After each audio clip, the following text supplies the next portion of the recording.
Hello and welcome back to the Looking After Nature podcast. My name is Ben Partridge and I'm one of the Community Engagement Rangers at the Hampshire Countryside Service. Today I'm joined by Karima, who is our Pollinator Project Officer at Hampshire Countryside Service. She'll be chatting to us today about the subject of pollinators. Hi Karima, how are you? Hi Ben, I'm good, thank you. I'm looking forward to chatting to you today about pollinators for sure. Thank you for joining us today. Pollination is such an important topic to talk about. So we will be covering a list of steps our listeners can take to help make a difference. Also, at the end of the episode, we will be answering your burning questions. Karima, to make sure we understand the basics, could you please explain exactly what pollination is?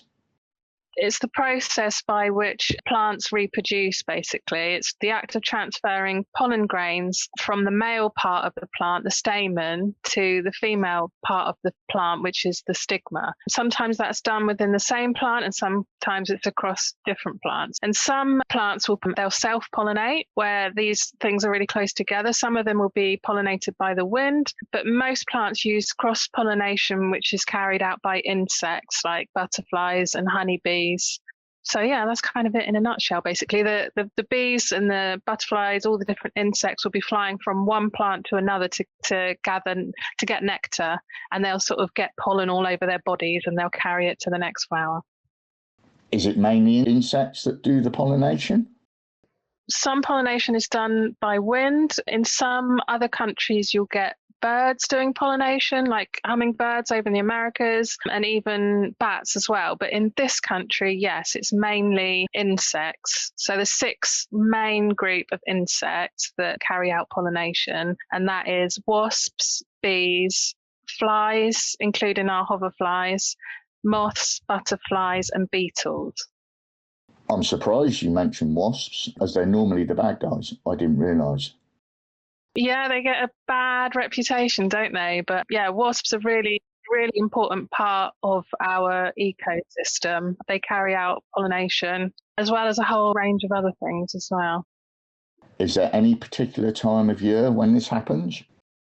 Yeah, pollination occurs or can occur all year round. Obviously, the majority of pollination happens during the spring and the summer, which is when we see all the flowers out in full bloom. But there are some flowers that we get throughout the year. Ivy is a really good example that you'll see that flowering throughout the winter. And there's some insect species which are alive all through the winter, and they really rely on those food sources. What sort of other times have we got? Daytime and nighttime. Bees, as we know, are most active in the daytime. They rely on the fair weather days and the heat of the sun to keep them going. But moths, for example, are nocturnal, and they'll be flying around and doing all their pollination at night. So yeah, you could say pollination is happening all the time. I'm learning all the time. Wasps and moths is a whole new world for me. You mentioned pollinators in your explanation. Can you tell me a bit more about them? What exactly are pollinators?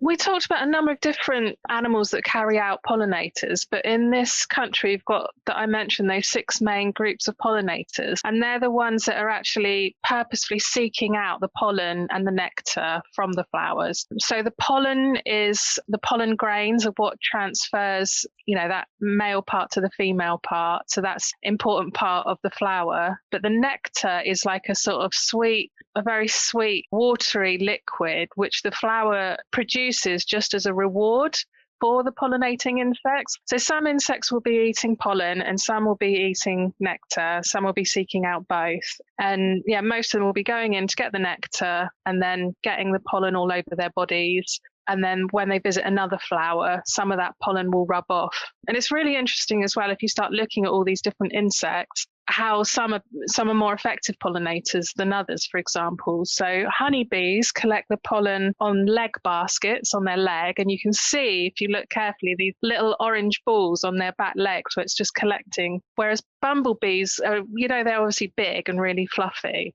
They'll be collecting pollen all over their bodies, so they'll just be covered in the stuff. Beetles, a lot of beetles you think of, they're quite shiny, aren't they? So they're not going to carry as much pollen, but they might have a fluffy underside, or they might have spiky sort of legs. And what was the other one? Wasps, we were just talking about, weren't we? So wasps are really smooth, aren't they? So they're not as effective as bees at pollinating, but they are still going from flower to flower and transferring pollen, so they are important pollinators. And then you've got a whole host of other insects that we would call incidental pollinators. So that might be other insects that don't eat pollen or nectar, but will just accidentally kind of transfer pollen as they're moving around. Like an ant, for example, might just be kind of mooching around the garden and accidentally walk across a flower, but they're not actually seeking out the pollen and the nectar. Why is it important for our ecosystem for pollination to happen? Yeah, it's a really good question. I think basically it's absolutely vital, these pollination services, because it's the way that plants reproduce. So without these pollinating insects, we're going to have no plants. And obviously, if we lose a lot of our plant species, I mean, it's not every single plant is reproduced this way, but you can imagine the devastating impact it would have, a big loss in the range and diversity of plant species, which would then have a knock-on effect on all the other animals and birds. So it's basically human health and well-being is dependent on us having a diverse environment to live in. And it's more than just a biodiversity impact, and it's more than, nature's just a nice thing to protect. It's an essential service in terms of pollinating our crops as well. So all the pollinating insects we've talked about pollinate about £690 million worth of crops annually. And if we didn't have them and we had to take over this job ourselves, not only would it be incredibly difficult and time consuming, but it would cost us an estimated £1.8 billion every year. When you put it in terms like that, it just shows how important they are, doesn't it? I've been reading up about pollination and I see that pollinating insect populations are in decline. Why is this the case, and why particularly in Britain? Is there any sort of major reasons? Yeah. So there's a whole host of reasons. They're facing a lot of different pressures. So it's a build-up of all these different pressures. Pesticides being one of them. The use of pesticides, both industrially on our crops and also in industry, and as well what people are using at home. There's a whole range of pesticides, aren't there, from weed killers to insecticides to even fertilizers that we might be using, and they all have an impact on the behavior of insects. They're also suffering a decline in their habitat and sources of food. There's much more intensive farming going on now than used to be done in the past, which is resulting in less plant diversity. So if the British countryside, where there are a lot of sort of monocultures and big fields of crops, it means that there's not a lot of diversity there. And quite often we get much more diversity of different plants and pollinator-friendly plants around, rural villages and things like that, where things that people are providing in their garden are actually providing more diversity than these sort of monocrops. There's also an impact from international markets that's causing the spread of pests and diseases, which can cause competition from invasive species. There's climate change, which is affecting the seasonal behaviour of both the plants and the insects. And there's air pollution and artificial lighting as well, just some examples there. So there's quite a lot they're battling against. Are there any major species that are in decline, or is it just sort of across the board? So yeah, it's across the board. So many of our pollinating insects are, at the risk of extinction. Bees, especially wild solitary bees and bumblebees, are in serious decline in the UK. Sadly, in the UK, we've lost around 13 species already, and there's another 35 that are currently at risk. Also, Europe's hoverflies are in decline as well. Over 1/3 of hoverflies are threatened with extinction in Europe. And yeah, sadly, just the list goes on across all the pollinating insects, basically. There's a bit of a buzz going around about the Parish Pollinators Pledge. Could you shed some light on this for us?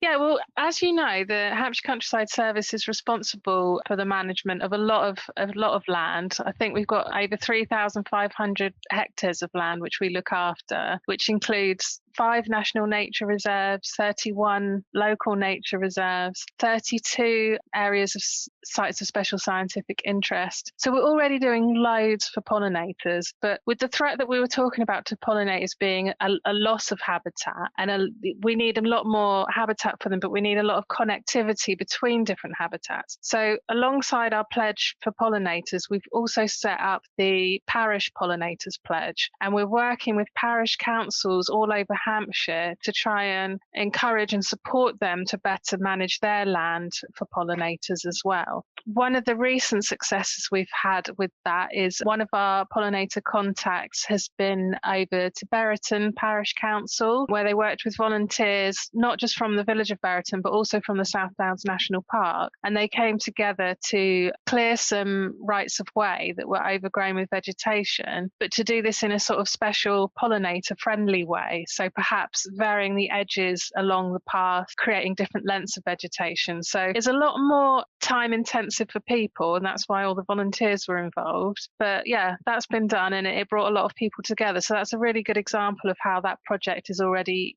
helping. And that's we'd like to see more parish councils getting involved, and just to see this better connectivity of habitats across the county, really. As part of our pollinator pledge, Hampshire Countryside is working hard to help those populations get back up. Let's talk about what attracts pollinators. I think we covered it a bit earlier on. Are there any sort of plants we can use?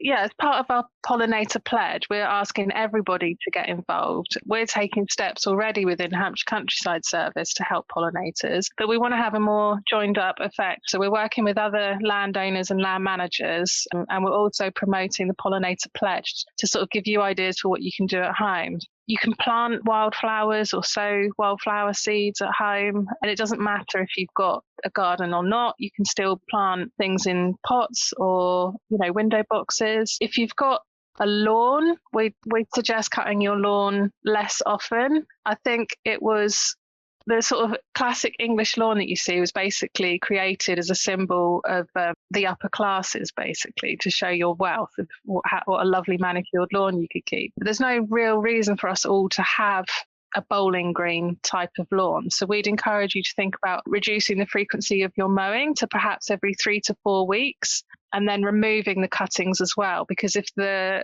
lawn cuttings, the grass cuttings go back onto the grass, they'll actually enrich it with more nutrients. And most of our wildflowers need poor nutrient soil to grow well. So yeah, you can cut your lawn less often and try and have different lengths of lawn. So have some longer areas, some shorter areas. You can mow path through longer areas to make it look nicer. If you're specifically interested in what flowers or what flowering plants you can plant, I would recommend the RHS Plants for Pollinators list. They've got a list on their website, and they've also got a plant database. So you can use the filters to select plants for pollinators, and then you can also filter by whether it's a shady area or a sunny area, or whether you want a climbing plant. And then, because it's difficult to just give one list because there's so many plants, and we'd recommend sticking to native plants for sure, because the pollinating insects we've got in this country have obviously evolved alongside our native plants. So they've got the best relationship with them that provides the best support to each other. And I would just plant as much as you can. So don't mow your lawn so much, plant things in your beds, plant things in your window boxes, get climbers up your wall, plant a tree. Like, just the more greenery and flowers you can have, the better. Yeah. And the same goes if you're looking to buy wildflower seeds. We'd recommend finding UK sourced wildflower seeds. You need to be careful with what you buy off the shelf, because you might be buying like wildflower seeds from the US or something that wouldn't be good in this area. So if you go online, you can find locally sourced wildflower seeds. Thank you for those tips. That was very helpful. Over the last few days, our listeners have been sending in some questions, and we are hoping that you can answer for us. Okay, first question. Will pollinating bees sting? Yes, they will. All female bees can sting. Only the females? Yeah, the males can't sting, just the females. But not all species can actually sting us as humans. Some of the species, their sting might be too flexible or too short, and they're not actually able to sting us. Here's one for you that always confuses me. Why do some insects buzz when they fly and some don't? So why do some insects buzz? So it's to do with how fast they're flapping their wings. So butterflies have got a very slow flattery flight, and there's not many wing beats per second. But bees are beating their wings extremely fast, somewhere around 200 times a second. So that's where the buzz comes from. And it's the same as hoverflies. they beat their wings incredibly fast. They might be really small, so you might not always hear them, but if you were to put your ear near it, you would hear it. A bit like, when you hear a mosquito in bed. Is it just flying insects that pollinate? I think we covered this a bit previously with the beetles. Is it just sort of beetles and, as you said, ants that might bimble in? Yeah, so most of our official pollinators are flying insects, and other sort of crawling insects might pollinate accidentally, basically, as they're going around, but we don't consider them as pollinators. This is a very specific question somebody sent in. I allowed hundreds of sawfly caterpillars to destroy my Solomon seal because I read that they are pollinators. Is it going to be worth it when they emerge? Yep, definitely. Definitely, yeah. Sawflies, like all insects, they play a really important role in our ecosystem. They're going to be feeding lots of other insects, so they're could be pest control for other plants in your garden, and they are important pollinators. And, just what we've been talking about, this loss of habitat that the insects are facing and their decline, every single little thing you do to help pollinators is going to make such a big difference. So, yeah, you should be proud of yourself for leaving your sawfly caterpillars. Is there anything you'd like to add before we sign off? Any further information from the website? Yeah, if you look up Parish Pollinator Pledge, we'll get that link in the notes for you. Thank you for sending us those questions. And Karima, thank you very much for joining us today. You're welcome. It's been really fun. We'll be sure to put those links to the Pollinator Pledge and Hampshire Countryside social media in the show notes for our listeners to look at. Great. Thank you, Karima. It's been a pleasure. And if you enjoyed this episode, please make sure you leave us a review. This helps other people find us. And if there's anything you want to hear us talk about, get in touch. Thanks for listening to Looking After Nature. See you next time.